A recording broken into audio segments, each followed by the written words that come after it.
Marks angles স্কুলে আপনাদের সবাইকে স্বাগত।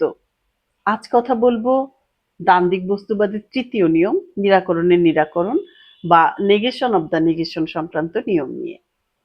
নিরাকরণের নিরাকরণ বা নেগেশন অব দ্য নেগেশন দ্বান্দ্বিক বস্তুবাদের একটি মৌলিক নিয়ম।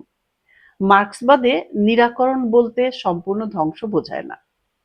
বিকাশের প্রক্রিয়ায় নতুন কিছু সৃষ্টি হয় যা পুরনো কিছু থেকে উন্নত, কিন্তু যা পুরনোর মধ্যে সুপ্ত থাকে। নিরাকরণ হলো সেই অভ্যন্তরীণ বিরোধটির নিরসন যার ফলে পুরনো রক্ষণশীল দিকটি পরাজিত হয়ে নতুন প্রগতিশীল দিকটি প্রতিষ্ঠিত হয়। নিরাকরণের নিরাকরণ সংক্রান্ত নিয়মটি বিকাশের ধারাবাহিক পর্যায়গুলির মধ্যেকার অর্থাৎ পুরনো ও নতুনের মধ্যকার সংযোগকে তুলে ধরে। এই নিয়ম বস্তু জগতের বিকাশের সাধারণ প্রবণতাকে প্রকাশ করে। নিরাকরণে পুরনো প্রতিস্থাপিত হয় নতুনের দ্বারা। অন্য কথায় বিকাশের একটি পর্যায় আরেকটি পর্যায়কে স্থান ছেড়ে দেয়।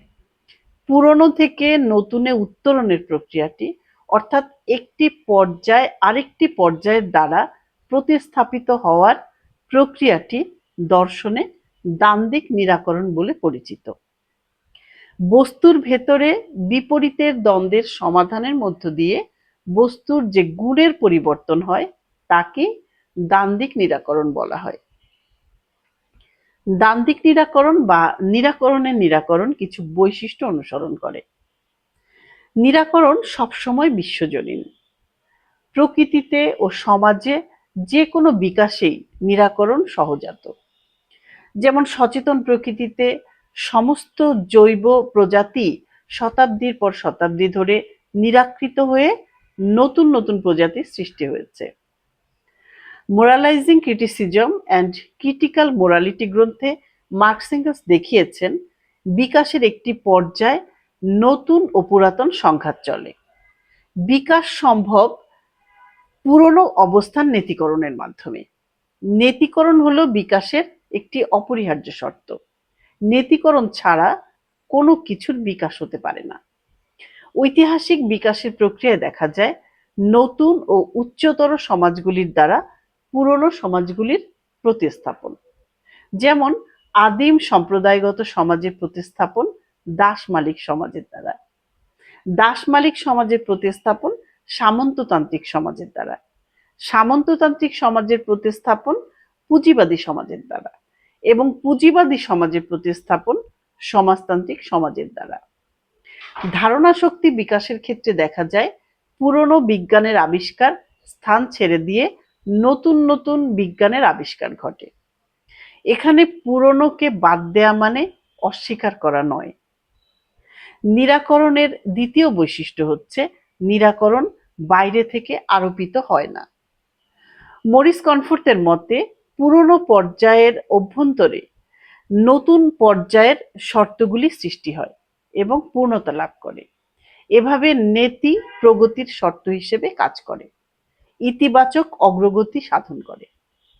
নিরাকরণের একটি বৈশিষ্ট্য হলো যে কোনো বিকাশশীল প্রক্রিয়াতেই তা সহজাত এবং কখনোই বাইরে থেকে আরোপ করা যায় না।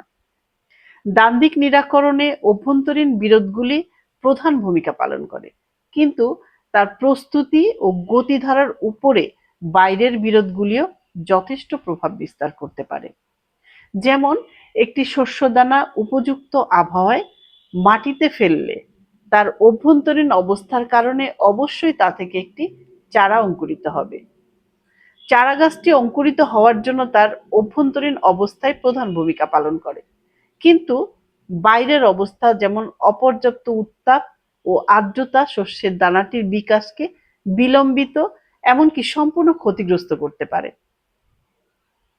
নেগেশন অব দ্য নেগেশনের তৃতীয় নিয়ম হচ্ছে পুরনো নতুনের দ্বারা সম্পূর্ণ ধ্বংস হয় না। দ্বান্দ্বিক বস্তুবাদের নিরাকরণ বলতে কেবলমাত্র না বোঝায় না। দ্বান্দ্বিক নিরাকরণে পুরনো নতুনের দ্বারা কখনোই সম্পূর্ণরূপে বিনষ্ট হয় না। দ্বান্দ্বিক নিরাকরণ পুরনোর ইতিবাচক উপাদানগুলিকে বজায় রাখে এবং অতীত বিকাশের কৃতিত্বগুলি নতুনের দ্বারা গ্রহণ করা হয়। যা অচল সেকেলে তার নিরাকরণ দরকার হয়, যা সুস্থ ও প্রগতিশীল তাকে ধারণ করে রাখা হয় অধিকতর বিকাশের অবস্থা সৃষ্টি করার জন্য। যেমন সমাজতান্ত্রিক বিপ্লব সংঘটিত হলে পুঁজিবাদী উৎপাদন সম্পর্ক ধ্বংস করার সময় উৎপাদন শক্তিগুলিকে বজায় রাখে, বিজ্ঞান ও সংস্কৃতিতে যা কিছু মূল্যবান সেগুলিকে বজায় রাখে। উচ্চতর জীবসত্তাগুলি নিম্নতর জীবসত্তাগুলিকে নিরাকরণ করার সাথে সাথে সেগুলির কোষীয় গঠন কাঠামো বজায় রাখে। নেগেশন অব দ্য নেগেশনের চতুর্থ নিয়ম হচ্ছে নিরাকরণ একেবারে বিশুদ্ধ রূপে হয় না। শুধুমাত্র পুরনোর সমস্ত ইতিবাচক উপাদান নতুনের মধ্যে সংরক্ষিত হয় না, তার কিছু কিছু নেতিবাচক জেরও স্থানান্তরিত হতে পারে। যেমন অর্থনীতিতে এবং জনগণের একাংশের মনে ঔপনিবেশিক অতীতের জেরগুলি বিপ্লবের পরও অনেক কাল টিকে থাকে। শেষ পর্যন্ত অতীতের এই উপাদানগুলি ধীরে ধীরে দূরীভূত হয়। নেগেশন অব দ্য নেগেশনের পঞ্চম নিয়ম হচ্ছে নিরাকরণ হয় ধারাবাহিকভাবে। নিরাকরণ সবসময় ধারাবাহিক। বিকাশের আগেকার পর্যায়গুলিতে যে সমস্ত প্রগতিশীল উপাদান আত্মপ্রকাশ করেছিল সেগুলিকে বজায় রাখার অর্থ হলো ধারাবাহিকতা রক্ষা করা, নতুন ও পুরনোর মধ্যে সংযোগ রক্ষা করে চলা। অচল সেকেলে দূরীকরণ ছাড়া প্রগতিশীল বিকাশ অসম্ভব, ঠিক যেমন অসম্ভব ধারাবাহিকতা ছাড়া। দ্বান্দ্বিক নিরাকরণে একদিকে অচল সেকেলে জিনিসকে দূর করা হয়, অন্যদিকে পুরনোর ইতিবাচক বৈশিষ্ট্যগুলিকে ধারণ করা হয়। ডায়ালেকটিক্স অতীত ও ভবিষ্যতের সাথে বর্তমানকে যুক্ত করে, পুরনোর মাঝে নতুনের অঙ্কুর আবিষ্কার করে এবং বিকাশের ধারাবাহিকতার সাক্ষ্য দেয়।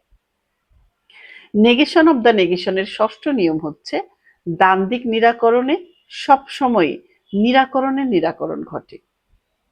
পর্যায়ক্রমে একের পর এক অগণিত নেতিকরণের ফলে অর্থাৎ সীমাহীনভাবে নতুনের দ্বারা পুরনোর প্রতিস্থাপনের ফলেই বিকাশ সম্ভবপর হচ্ছে। নতুন যে কোনো জিনিস আজই হোক বা পরেই হোক পুরনো হয়ে যায়, পুরনো সবকিছুর মতোই শেষ পর্যন্ত আবার নতুন একটা কিছুকে স্থান ছেড়ে দেয়।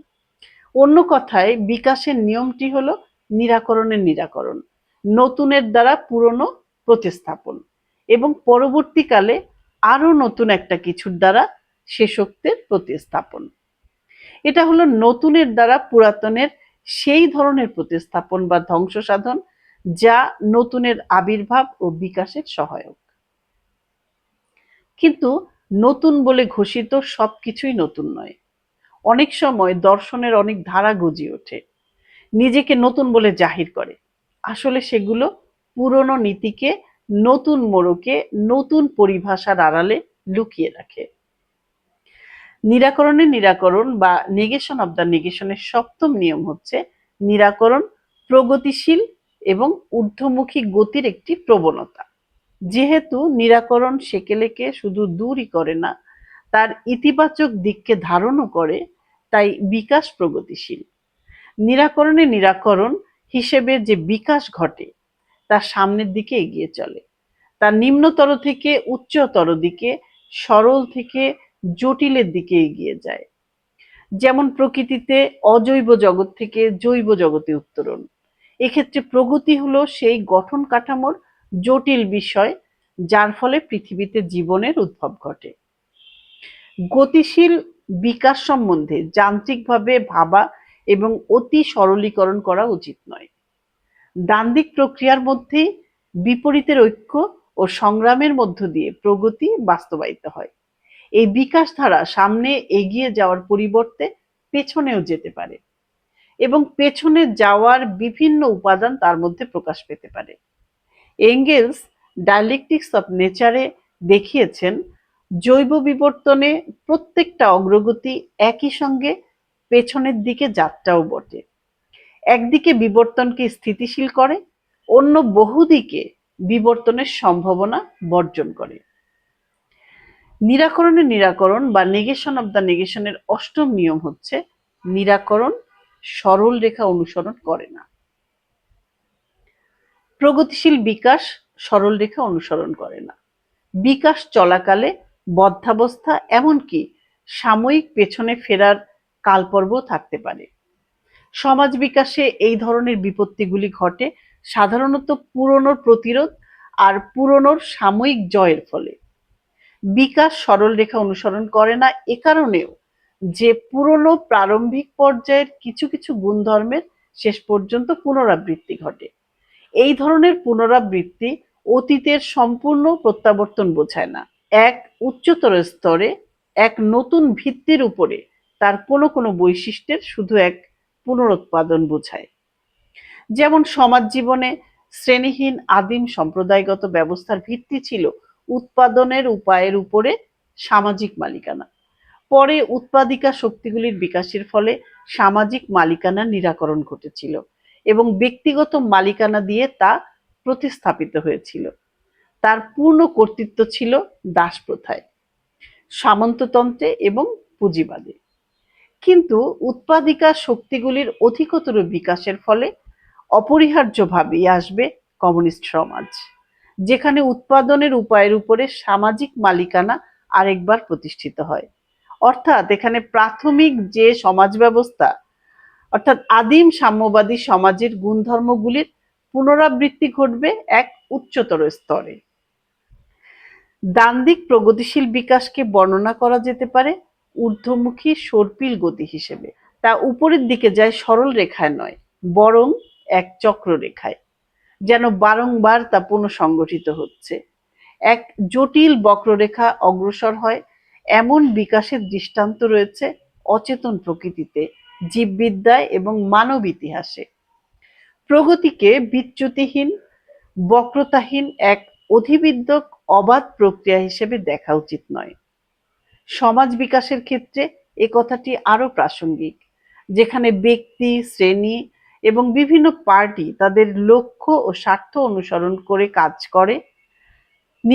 নিরাকরণ প্রক্রিয়াটি বিভিন্ন পরিস্থিতি ও বিষয়ে ভিন্ন ভিন্ন কাজ করে।